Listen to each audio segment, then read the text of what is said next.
Hi there, my name is Nathan, and this is a human experience. And today I'm going to talk about the mountaintop. Some of you might understand that reference, some of you might be wondering what that means. But as a famous speech by Martin Luther King, where he spoke about the promised land and going to the mountaintop and seeing the promised land, which for him was regarding equal rights, and that black people in America will be treated the same and fairly as everyone else in America. And at the time it was against the far right. For me, I wanted to speak about, as an individual, and in this current time, 2024, what does the mountaintop mean for us? What is our promised land? What I've come to realize myself is that as a whole globe, as a people, as a planet, we have our own mountaintop to reach, which I've always felt now when I've thought about it, is that, as corny as it might sound or as cliche, that we should make this planet the best planet in the universe. That should be the goal, yeah? So aim high. Wherever you fall below that or on that, then you're doing pretty well.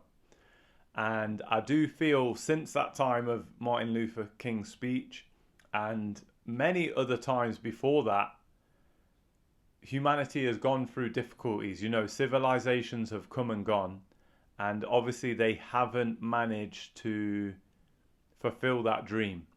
And maybe this current modern civilization won't either, because we're going through a lot of issues, be that mass extinction, pollution, mental health, just general well-being, unable to control our emotions and our moods, and as a planet unable to kind of slow down the whole movement of progress over everything else, be that technology, financial, whatever it is. Throughout history, like I say, we've faced challenges, and right now in 2024 we have to try and solve our current issues and reach our mountaintop.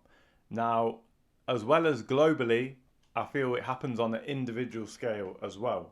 So for you out there, what is your mountaintop? What does that look like? What does that mean? And I just wanted to go over a few ideas, and I like these kind of, if you want to call them thought experiments, or just general intrigue and curiosity into where we're heading and where we're going. And I think about this consistently, day to day, week to week. I probably annoy a lot of my friends and family and people around me, because if I get into a conversation with someone, then it's generally going to go to a kind of more meaningful, deeper level. And I'm not saying that everyone else is speaking superficially, but we all kind of want to, ignorance is bliss. So we all want to live in that kind of state of, what have I got planned coming up? Holiday. Getting my next car, going shopping, going to the theme park, whatever it is. There's always these eternal distractions. What I feel is, they're fine. Entertainment and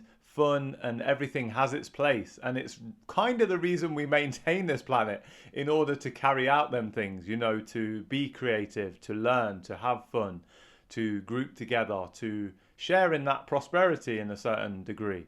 But sometimes it's kind of gone maybe too far to the kind of, like I say, progress, and we've neglected the kind of sustainability aspect, or the, even in ourselves, getting burnt out, hustle culture, go. We need to take a step back, or maybe take a slower pace, and really see where we're going in these long-term kind of goals. Because there's lots of quick fixes out there. There's lots of advice and tips for diets, for well-being, that are instant, for nutrition. But what is going to keep you going long-term? For you, what is your mountain to climb? It could be big or small, and it could be something simple like overcoming a flaw or an issue or a habit. So for example, if you know in your heart that you really don't have much self-confidence or self-esteem, or you might be depressed, you might be low in mood, then maybe that is your challenge. Throughout your life, you're going to have to overcome that hurdle of maybe that inner voice, that inner dialogue telling you that you're not good enough, or you can't achieve this, or you can't do this. And that might just be for day-to-day things, to have the confidence to speak in a group, like myself now, speaking on social media. It's not easy, talking to this camera and trying to conversate to it as if it is the people that I'm reaching. It's very hard. And yeah, there is that term of the whole practice makes perfect, and I feel that has to be implemented into a lifestyle. This is why diets don't really work, because you have an idea of, I want to lose this much weight over this much time doing this diet. It's all temporary things. Like, rather than say diet, you need to change your eating habits to a whole new lifestyle. You need to be eating right. You need to be being very consistent, basically. Being very consistent. That never ends. Much like learning, much like well-being, it never ends. So that could be one of the things anyway, overcoming certain issues and flaws. For myself right now, in my current state, it probably would be regarding as, and like I say, these mountains can include yourself or the surroundings, or even on a global scale. And for me right now, it's raising a family and being the best partner I can be. That is my mountain to climb. It's going to be ongoing, because I'm in a relationship. I want it to be a long term, as in a lifetime relationship. So I'm always going to have to work at it. On top of that, me and my partner, we have a child that he's only 2.5, and therefore he's going to be in my life for the rest of my life. So again, I'm not saying you will reach this mountaintop and that's it, it's over. It's a bit like the diet thing. Like, you're trying to aim to the mountaintop. You might actually get to it, and then hopefully you can maintain that view of seeing, your goals achieved or realized, and experience them.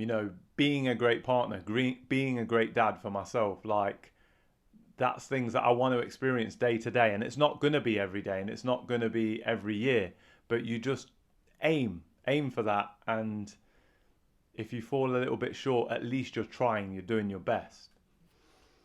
As a global kind of thing, I feel, again, this is for the world, I feel like there's so many issues going on right now globally. Social media, that needs a balance. To me, again, social media has been, really good at like entertainment, and people call it like a brain rot,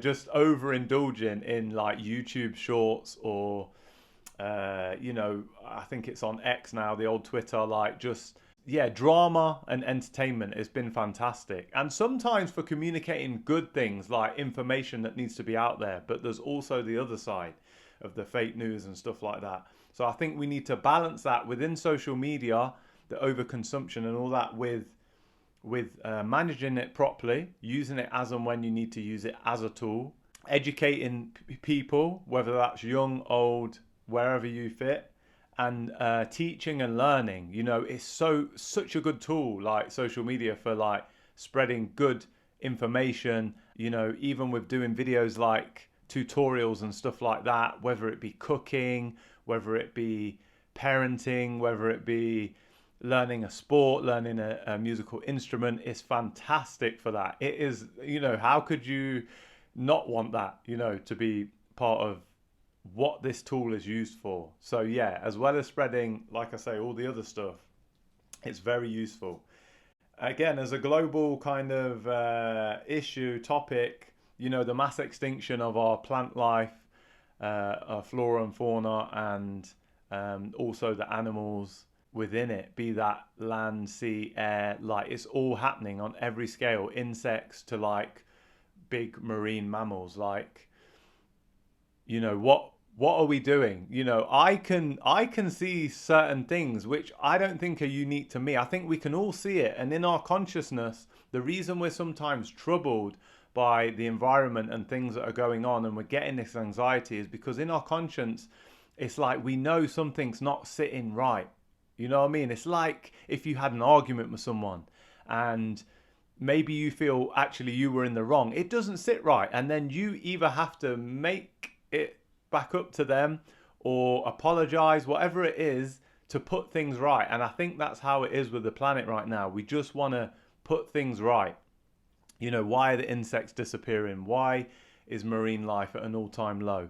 You know, and even if we kind of go on the flip side and debate that, yeah, climate change is not happening and the world can sustain a bigger population, it's like, okay, but why take it to the brink of its capabilities? Why not have it just, you know, flowing nicely in the middle where it's not strained and it's kind of being used in an efficient way and, like I say, a sustainable way?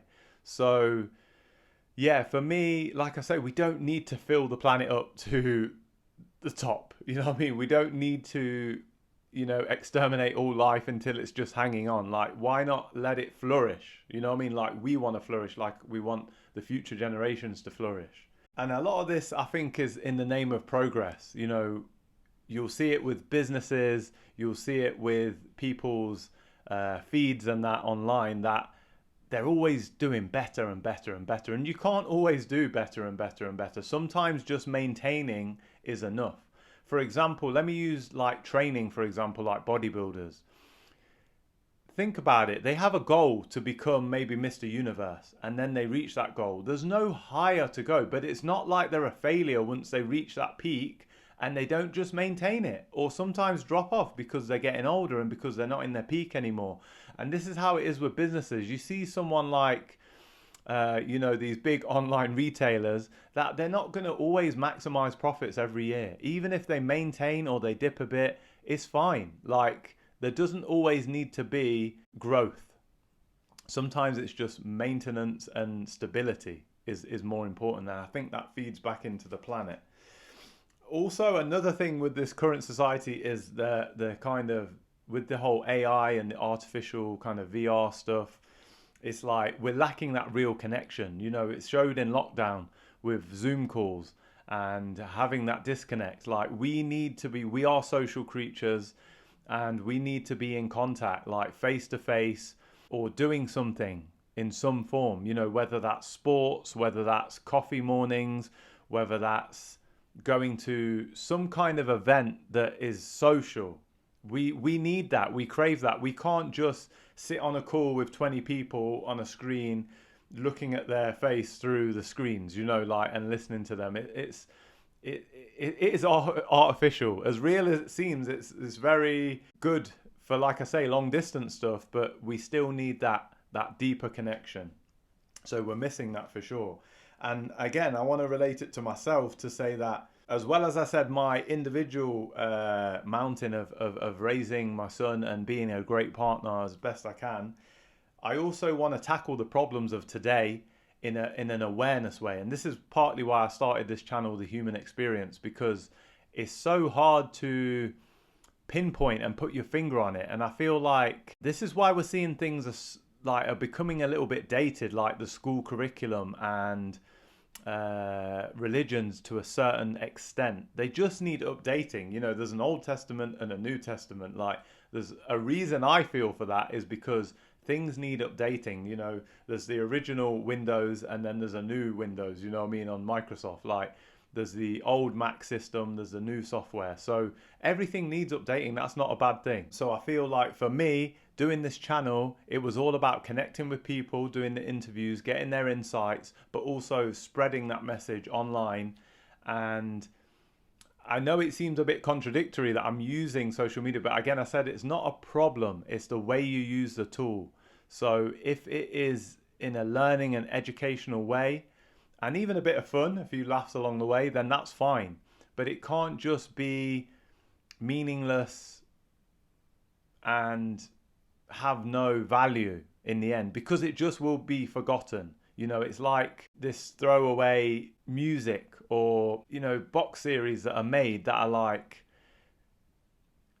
you can kind of remember watching them, but they didn't have a great impact on you. So therefore they'll just be forgotten, you know what I mean? So yeah, definitely for me, I want to myself to understand and have a deeper meaning and connection, and therefore spread that out into the world. And hopefully through that awareness, it starts the conversation, and therefore like I say, on a global scale of us reaching that mountaintop, which I feel is happening already as a collective consciousness, as crazy as that sounds, I feel people have conversations individually and amongst little groups. Then that group gets bigger. Then it generates momentum. Maybe online now it goes viral.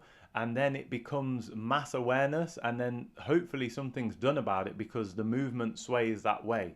And again, going back to Martin Luther King, you know, with all his speeches, with all his protests, he was trying to create awareness for that problem at that time. And I feel in that way, I'm probably replicating that to less dramatic extent because people aren't as connected to the environment and the animals around them. And for Martin Luther King, his thing was very connected because it was a human issue, and anything that directly affects humans, we're going to be drawn towards or passionate about more, which is fine because we have to look after ourselves in order to look after the planet. Much like I have to look after myself in order to look after my son and my partner. Yeah, like I say, I'm going to be doing more and more content around this kind of thing of creating that awareness, looking deeper, getting more meaning. And I think it's already out there anyway, but I'm just continuing that conversation. So yeah, I hope to catch you soon on the human experience. Bye for now.